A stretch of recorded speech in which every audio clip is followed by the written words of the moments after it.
குன்றிருக்கும் இடமெல்லாம் குமரன் இருக்கும் இடம் என்பார்கள். அதுபோல முருகன் கோவில்கள் அனைத்திலும் மிக முக்கியமான விழாவாக தைப்பூசம் கொண்டாடப்படும் என்ற போதிலும், பழனியில் கூடுதல் சிறப்பாகவே தமிழகம் மட்டுமல்லாது அண்டை மாநிலங்களின் பல்வேறு பகுதிகளில் இருந்தும் விரதமிருந்து ஆயிரக்கணக்கான முருக அடியார்கள் பாத யாத்திரை வருகிறார்கள்.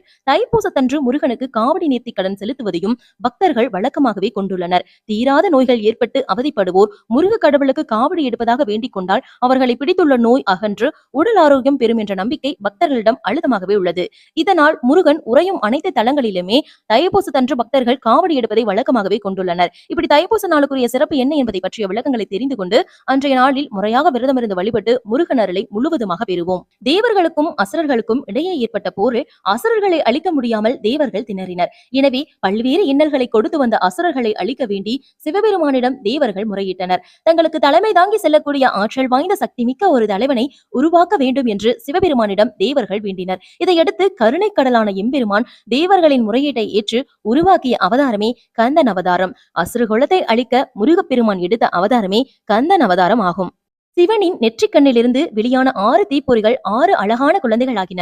கார்த்திகை பெண்களால் அக்குழந்தைகள் வளர்க்கப்பட்டு பின்னர் 6 முகங்களுடன் அவதரித்தவரே கந்தன் எனப்படும் முருகன் ஆவார். சிவபெருமானின் தேவியான அன்னை பார்வதி தேவியானவள் ஆண்டி கோலத்தில் பழனி மலையில் வீற்றிருக்கும் முருகப்பெருமானுக்கு ஞானவேல் வழங்கியது தைப்பூச நாளில்தான். அப்படி அழைக்கப்பட்ட வேலினை ஆயுதமாக கொண்டே முருகன் அசுரகுலத்தை அழித்து தேவர்களை காப்பாற்றி நிம்மதியடைய செய்தார். அதன் காரணமாகவே பழனி மலையில் தைப்பூச திருவிழா மற்ற முருகன் கோவில்களை காட்டிலும் வெகு சிறப்பாகவே கொண்டாடப்படுகிறது. இந்த பதிவு உங்களுக்கு பிடிச்சிருந்தா கண்டிப்பா இந்த வீடியோக்கு லைக் அண்ட் சப்ஸ்கிரைப் பண்ணுங்க. நன்றி.